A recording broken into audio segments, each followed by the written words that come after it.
an astonishing collapse. But also the thing that I find really interesting is quite a few Spurs people seem to know this defeat was in the post almost immediately from when the lineup was made. Yeah, I mean, it's weird because Spurs fans have wanted to move away from the back three for ages, but Stellini's done it at a time. And to be fair to him, part of the reason, or he said anyway, that he's been resisting is because they don't have available fullbacks. Emerson Royale's out injured. Ben Davies wasn't fit to play more than 20 minutes. Sessegnon's out. So he did it. He made the move to a back four, but they just did not have the personnel to do it. Eric Dyer's barely played in a back four for a long, long time. Romero did it at the World Cup. He's barely done it at Spurs, if at all. And then you've got Perisic and Porro as fullbacks. Neither of them are fullbacks.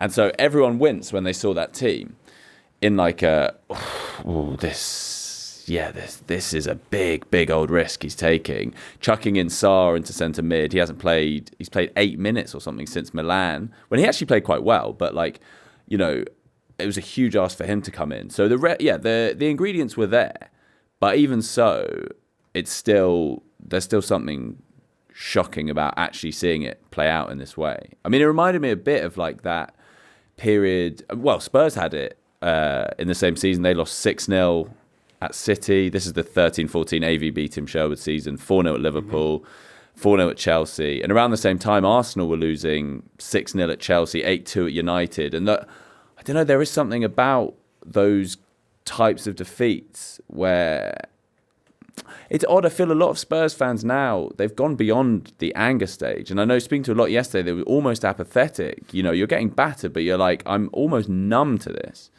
Whereas they've gone past the stage where there was real anger because they were like, what are we doing? What have we become? And it's just embarrassment. It's numbness. You're inured to it because this sort of thing, not quite to this extent, but like losing at home to Bournemouth is a similar level of embarrassment.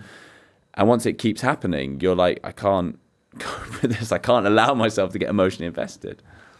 So does this speed up the new manager hunt? I mean, obviously we had the news on Friday as well about Paratici and his ban being upheld. So it feels like Daniel Levy needs to pull a fairly impressive looking rabbit out of a hat quite soon. Yeah, he really does. The pressure is so on him, and he's lost the man who was leading that managerial search. So he is now leading it. And I know a lot of people are very skeptical about how that's going to end up. It's a really interesting one because does he bow to fan pressure and get someone, they need it would go some way to appeasing the toxicity on Thursday, and it is going to be toxic in that United game. If they could say, well, I know it's bad, but we're going to be bringing in manager X at the end of the season. But the problem is bringing in big name managers is part of what's got them into this mess. So he has to balance the short term need to appease the fans with also the long-term imperative to actually bring in the right guy. I think Spurs fans, to be fair, at least, they're at a point, if it was more of a project guy, most Spurs fans don't necessarily want another Mourinho or Conte, given how that's worked out.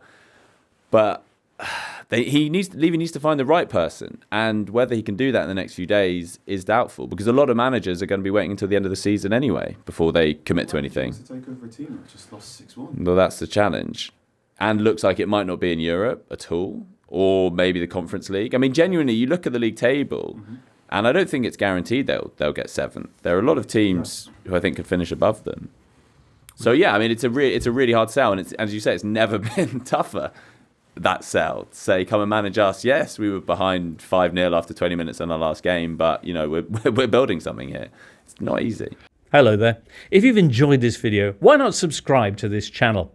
The Totally Football Show podcast is available 3 times a week, bringing you all the football news you could reasonably be expected to care about. We've got views, we've got stats, we've got analysis, we've got some of the best football writers around, and the whole thing is absolutely free. So have a listen on Spotify or Apple Podcasts or all the usual places by clicking on the link below.